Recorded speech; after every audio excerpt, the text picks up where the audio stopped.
The Life and Strange Surprising Adventures of Robinson Crusoe by Daniel Defoe. Chapter 4. A New Life on an Island. When day came, the sea was quiet again. I looked for our ship, and to my surprise, it was still there and still in one piece. "I think I can swim to it," I said to myself. So I walked down to the sea, and before long I was at the ship and was swimming round it. But how could I get onto it? In the end, I got in through a hole in the side, but it wasn't easy. There was a lot of water in the ship, but the sand under the sea was still holding the ship in one place. The back of the ship was high out of the water, and I was very thankful for this, because all the ship's food was there. I was very hungry, so I began to eat something at once. Then I decided to take some of it back to the shore with me. But how could I get it there? I looked around the ship, and after a few minutes, I found some long pieces of wood. I tied them together with rope. Then I got the things that I wanted from the ship. There was a big box of food, rice and salted meat and hard ship's bread. I also took many strong knives and other tools, the ship's sails and ropes, paper, pens, books, and 7 guns. Now I needed a little sail from the ship, and then I was ready. Slowly and carefully, I went back to the shore. It was difficult to stop my things from falling into the sea, but in the end, I got everything on the shore. Now I needed somewhere to keep my things. There were some hills around me, so I decided to build myself a little house on one of them. I walked to the top of the highest hill and looked down. I was very unhappy because I saw then that I was on an island. There were 2 smaller islands a few miles away, and after that, only the sea. Just the sea for mile after mile after mile. After a time, I found a little cave in the side of a hill. In front of it, there was a good place to make a home. So, I used the ship's sails, rope, and pieces of wood, and after a lot of hard work, I had a very fine tent. The cave at the back of my tent was a good place to keep my food, and so I called it my kitchen. That night, I went to sleep in my new home. The next day, I thought about the possible dangers on the island. Were there wild animals and perhaps wild people too on my island? I didn't know, but I was very afraid. So I decided to build a very strong fence. I cut down young trees and put them in the ground, in a half circle around the front of my tent. I used many of the ship's ropes too, and in the end my fence was as strong as a stone wall. Nobody could get over it, through it, or round it. Making tents and building fences is hard work. I needed many tools to help me, so I decided to go back to the ship again and get some more things. I went back 12 times, but soon after my 12th visit, there was another terrible storm. The next morning, when I looked out to sea, there was no ship. When I saw that, I was very unhappy. Why am I alive, and why are all my friends dead? I asked myself. What will happen to me now, alone on this island, without friends? How can I ever escape from it? Then I told myself that I was lucky, lucky to be alive, lucky to have food and tools, lucky to be young and strong. But I knew that my island was somewhere off the coast of South America. Ships did not often come down this coast, and I said to myself, I'm going to be on this island for a long time. So, on a long piece of wood, I cut these words. I came here on 30th September 1659. After that, I decided to make a cut for each day. Chapter 5. Learning to live alone.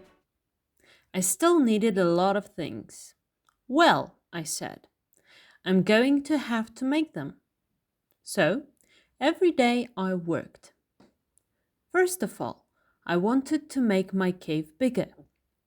I carried out stone from the cave, and after many days' hard work, I had a large cave in the side of the hill.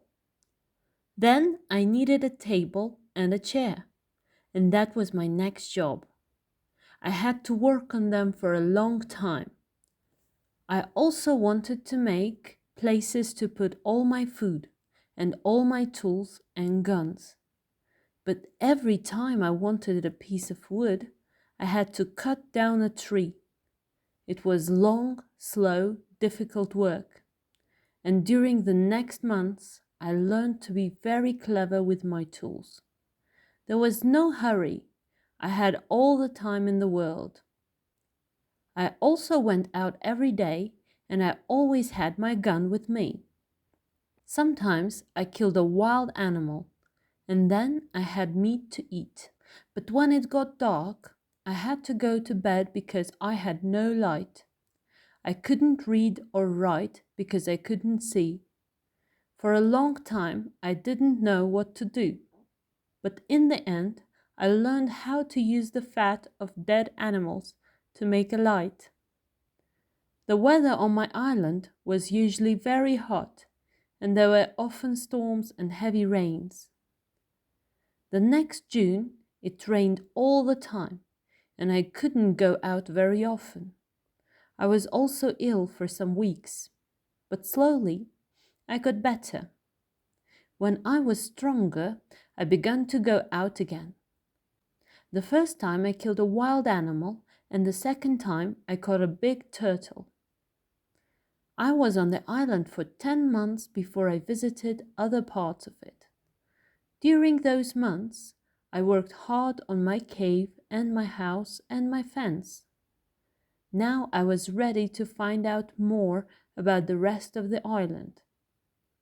First, I walked along the side of a little river. There I found open ground without trees. Later, I came to more trees with many different fruits.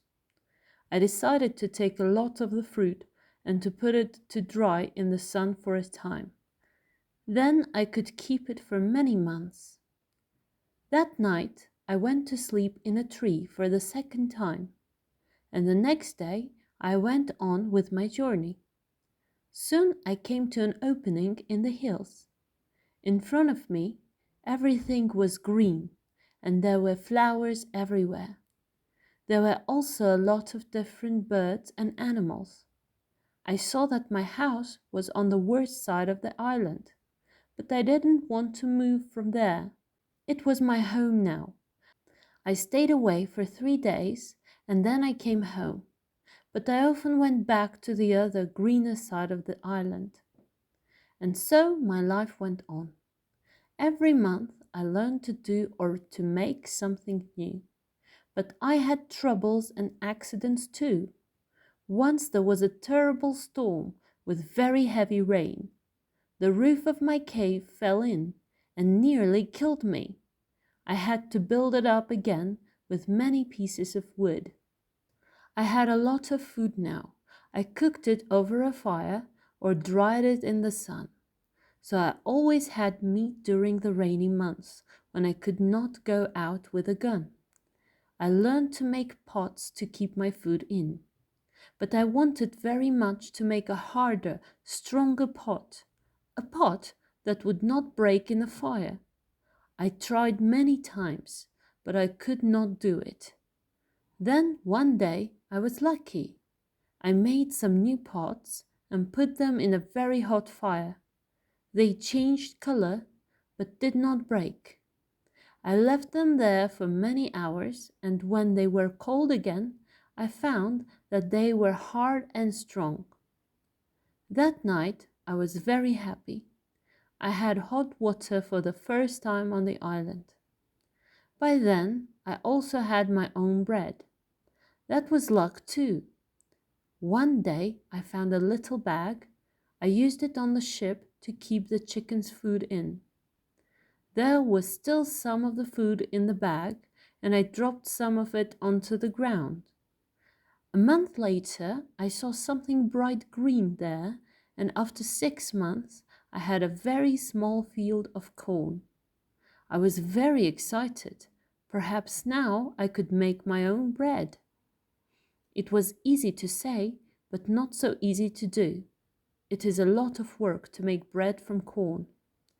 Many people eat bread, but how many people can take corn from a field and make bread out of it without help? I had to learn and to make many new things, and it was a year before I cooked and ate my first bread. During all this time, I never stopped thinking about escape. When I traveled across to the other side of the island, I could see the other islands, and I said to myself, perhaps I can get there with a boat. Perhaps I can get back to England one day. So I decided to make myself a boat. I cut down a big tree and then began to make a long hole in it. It was hard work, but about 6 months later, I had a very fine canoe. Next, I had to get it down to the sea. How stupid I was! Why didn't I think before I began work? Of course, the canoe was too heavy. I couldn't move it. I pulled it and pushed and tried everything, but it didn't move. I was very unhappy for a long time after that. That happened in my 4th year on the island.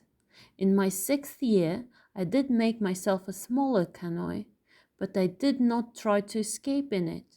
The boat was too small for a long journey, and I did not want to die at sea. The island was my home now, not my prison, and I was just happy to be alive.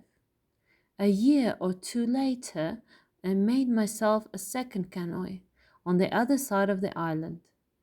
I also built myself a second house there, and so I had 2 homes. My life was still busy from morning to night.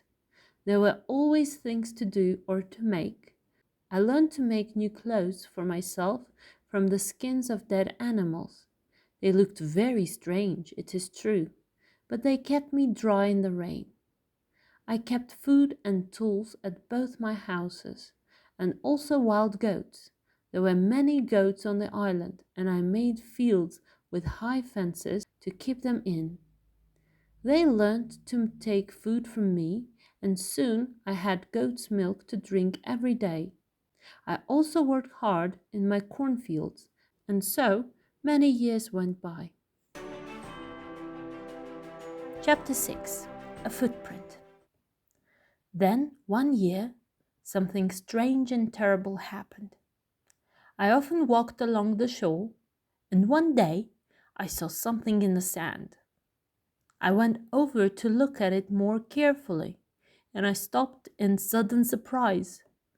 It was a footprint, the footprint of a man. Who could this be? Afraid, I looked around me. I listened, I waited, nothing. I was more and more afraid. Perhaps this man was one of those wild people who killed and ate other men. I looked everywhere, but there was nobody, and no other footprint. I turned and hurried home. There is someone on my island, I said to myself. Perhaps he knows about me. Perhaps he's watching me now from behind a tree. Perhaps he wants to kill me. That night I couldn't sleep. The next day I got all my guns ready and I put more wood and young trees around my house. Nobody could see me now. But after 15 years alone on the island, I was afraid, and I did not leave my cave for 3 days. In the end, I had to go out to milk my goats. But for 2 years I was afraid. I stayed near my home and I never used my guns because I didn't want to make a noise.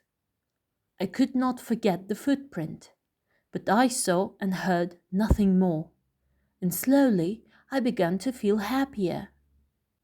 One day, a year later, I was over on the west side of the island. From there, I could see the other islands, and I could also see a boat far out to sea. If you have a boat, I thought, it's easy to sail across to this island. Perhaps that explains the footprint. It was a visitor from one of the other islands. I began to move more freely around the island again and built myself a third house. It was a very secret place in a cave. No wild man will ever find that, I said to myself. Then, one year, something happened, which I can never forget. I was again on the west side of the island, and I was walking along the shore. Suddenly, I saw something which made me feel ill. There were heads, arms, feet, and other pieces of men's bodies everywhere. For a minute, I couldn't think, and then I understood. Sometimes there were fights between the wild men on the other islands. Then they came here to my island with their prisoners to kill them, cook them, and eat them. Slowly I went home, but I was very angry. How could men do this? For many months I watched carefully for the smoke from fires, but I didn't see anything. Somehow the wild men came and went, and I never saw them. I was angry and afraid. I wanted to shoot them all, but there were many of them and only one of me. Perhaps I can shoot 2 or 3, I said to myself, but then they will kill and eat me. Then, one morning, in my 23rd year on the island, I was out in my fields and I saw the smoke from a fire. Quickly, I went up the hill to watch. There were 9 men around the fire, and they were cooking their terrible food. Then these wild men danced round the fire, singing and shouting. This went on for about 2 hours, and then they got into their boats and sailed away. I went down to the shore and saw the blood of the dead men on the sand. The next time they come, I'm going to kill them, I said angrily.